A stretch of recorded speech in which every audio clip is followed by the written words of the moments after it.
Hello! Today I'm doing the opposite of the video I did last time, which was things I love in books.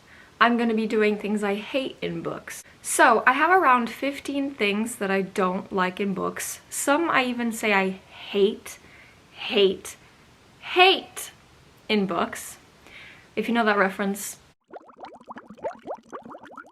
So the first thing that I hate in books, and I say hate because I really do hate it, is when the bilingual character is not realistic to me. If you don't know, I am trilingual, whatever you want to call it. I don't know words sometimes, so if I'm talking to somebody in Portuguese, for example, and I forget a word but only remember it in English, I will pause, either say, what the hell is the word for the English word in Portuguese, and they will say it, or I'll have to scan my brain for it or find a synonym. So yeah, that is how I feel being bilingual is. Not just randomly saying words that make no sense. I understand that there are some characters that are bilingual but they have a bigger focus and know one language better. For example, in Lady Midnight, Christina is Spanish, but she knows English even though she's not the best at English. She knows how to speak English, and sometimes words in Spanish slip out. But I'm gonna get some books that I hated. This is not a recommendation video at all, just by the way. I can't really remember books from a long time ago because my brain isn't working recently. I just remember my recent read that I read that and hated it, which is Red, White, and Royal Blue. The main character is half Mexican, half American, or just Mexican, but he was born in America. I don't know. But I don't remember. But he inserted sometimes some words in Spanish, which made no sense. Because to me, when I'm talking to somebody who is only English speaking and only speaks English, I'm gonna try my best to speak in English. If there is a book marketed to English people, or English reading people, I don't even know, words, why are you going to put in a word in another language that possibly the reader might not know and not explain it? That annoys me, because okay, I'm gonna explain the scene in the book. He goes into a kitchen and finds ice cream. He's thinking about ice cream, but he doesn't say ice cream. He says, I'm gonna say it in Portuguese because I don't know how to do a Spanish accent, gelado. If I didn't know Portuguese or Spanish, I wouldn't be able to understand what he was looking for because they never specified that it was ice cream. There are other books that do this. I'm not gonna try and rack my brain and find it, but nobody thinks like that I know of that is bilingual. Nobody does that. I don't know how everyone else in the world is, but for me, that is not realistic. This has been a really long rant, which needs to stop. That is the thing I hate. The next thing I don't like in books, most of the time, I still haven't found a book that has this, I think, but it is metaphors. I'll give the example of The Astonishing Color of After, which is magical realism, which is basically a metaphor for things. I don't know what, but I think it was a metaphor. Who knows? I don't even know. But I don't like when things aren't literal. So her mother being a bird annoyed me. Put me off. I don't know how to explain it, but I don't like metaphors in books. There was somebody else that I don't remember that metaphors everywhere, and I didn't like it, but now I don't remember. I probably unhauled it. I don't even know. The next thing I think everyone doesn't like in books, which is the typical cliches, so the not like the other girls girl, the insta-love, the love triangles, all of that jazz. I don't like any of them, I think. Probably not. I think the one I hate the most is probably love triangle. Love triangles annoy me because why? Why is there a need for a second love interest when you already had the first one?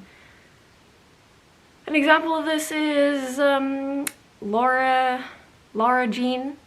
There's a second love interest and there's a love triangle for no reason, because then nothing happens. What was the point?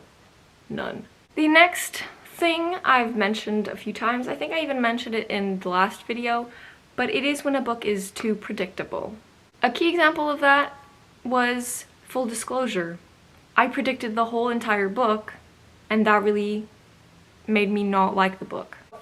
I don't like that. That was really fast. That was really great explanation, super fast. Next, one of the things that I hate the most in books is when the ending is trash. I don't know how to explain it, but endings for some reason really put me off if they aren't to my liking. If the ending is bad in a book, I will probably rate it a 3. Even if the whole book is good, then it might be a 4, but if the ending is bad, it ruins the whole thing for me. An example of a bad ending is Uprooted. Didn't understand anything that happened. I don't know what the fuck that ending was. It made me give it a 3-star because what? I just remembered. I read Scythe and loved it. This book was a disappointment because of the ending. Endings are bad. The next thing is dumb characters, which probably sounds bad, but I'm gonna explain because duh. I don't like when a character makes super bad decisions that any normal human being would be like, that's maybe a dumb idea. Maybe I shouldn't do that. And I hate it. Also, when they don't figure something basic out. Yes, they're teenagers, but like, you have a brain. Use it, maybe. I know that there are some books that the character making mistakes helps the plot, but sometimes it's unnecessarily dumb, and it didn't need to be that. So, yeah, it's probably a me thing. Whatever. The next thing that I don't like is when the characters in the book are super unrealistic, which kind of ties in with the bilingualness, but whatever.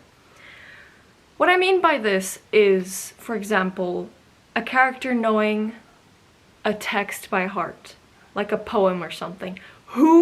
What teenager knows a poem, several, by heart? No one. Realistically, no teenager is going to remember obscure texts. That's just my opinion, but like, I think that's very unrealistic. Another thing that is unrealistic to me is the YA female character that is perfect, beautiful, skinny. You look like Linda Evangelista, you're a model. So it annoys me when a character in a book, I don't know, maybe that's just me hating and being insecure, but I'd like to relate to the character and be like, yes, same mood. Exactly. You know what would be fun for me to read about? A character like in a dystopian or fantasy series that has asthma. Because I have asthma, and when I read a book in fantasy and they have to run away or run for a long time, I could not do that ever. Because I have such bad asthma that I start not being able to breathe after like 30 seconds of running. Ooh, but that would like not be a good book probably. Next is what I'm gonna call the unnecessary inclusion of things that I didn't need in a book, if that didn't make any sense. A very clear example in my mind is Saga, the comics. They had extremely graphic sex scenes hidden in places and sometimes really big. Yeah. Which I didn't understand the point of. What was that for? I still don't know. Somebody explain to me, please. Yeah. What the hell was that? Also, tying kind of into that, is the inclusion of references, I'm gonna say, to make the characters in the book relatable. So this happened in What If It's Us, in Red, White, and Royal Blue, and several others. Legendborn also has that, even though it's done a little bit better. But I don't get it. I don't need to be fed references to be able to relate to a character, if that makes sense. Also, if the reference doesn't have a point to it. Like an example in Legendborn, she wears a Star Wars shirt. Why did I need to know that it was a Star Wars shirt? It's just a shirt. I don't need to imagine your shirt. I don't know. Also, I'm not gonna say red, white, and royal blue because I've been hating on that book this whole video and also my wrap up, so we're not doing that. In What If It's Us, I think they mentioned Harry Potter several times, which, why are we still doing this? We should stop. Just let the character be relatable by their actions and their personality, not references. Thank you. Another unrealistic character kind of thing is when the siblings in a story are unrealistic. I've read several books where the siblings are best friends, they do everything together, they don't fight, they are respectful and all of that jazz. I don't know any book in specific, but I know I have read it. And I can tell you no, I have seen some people who have a good relationship with their siblings, but it's very rare to have always a good relationship with your sibling. I'm speaking from experience. Me and my sister have a love-hate relationship. Sometimes we hate each other to death, don't talk to each other. Sometimes we're best friends and gossip together. Sometimes in the same day we have those two scenarios. So two siblings being always best friends doesn't make sense to me. Speaking of family, if the parents are unrealistic, I'm gonna say. So if a parent, one thing that I hate is when parents don't believe their kids. I know there's a book somewhere that the parent doesn't believe the child or something, but I don't remember which one once again. But I don't like when the parents just dismiss the child, like, no, you're wrong, you're an idiot, whatever. Like, this is like a 17-year-old talking to you. They're probably gonna be telling the truth or something along the lines. So maybe listen for once. But again, this is me based on my experience with parents. Also, parents not caring where you go. I need to ask, I'm 20, almost 21. I need to ask my parents if I can leave my house and go do things. I can't just leave. I need to ask, oh mom, Thursday, can I go wherever? And she's like, sure. I have my own car and I'm 20 years old and I have to ask my parents. So what? How are parents just letting people go? The next thing I don't like is when the book doesn't have a plot, like nothing happens, which is self-explanatory, and I think that just makes sense by itself. Yeah. Another thing I don't like is historical fiction. There are some times that, okay, it's a very specific historical fiction that I'm talking about. I'm talking about Game of Thrones and that. I don't really like that fantasy set in the year 900. But if it's set in the 80s, I'm fine with that.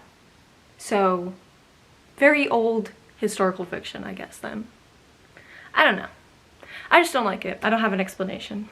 And the last thing that I hate in books, that I remember to write down, is repetitive phrases. And I have a very specific book in mind. If you've read this book, I think you know what I mean. Every single time they mention the main character, they say his full name.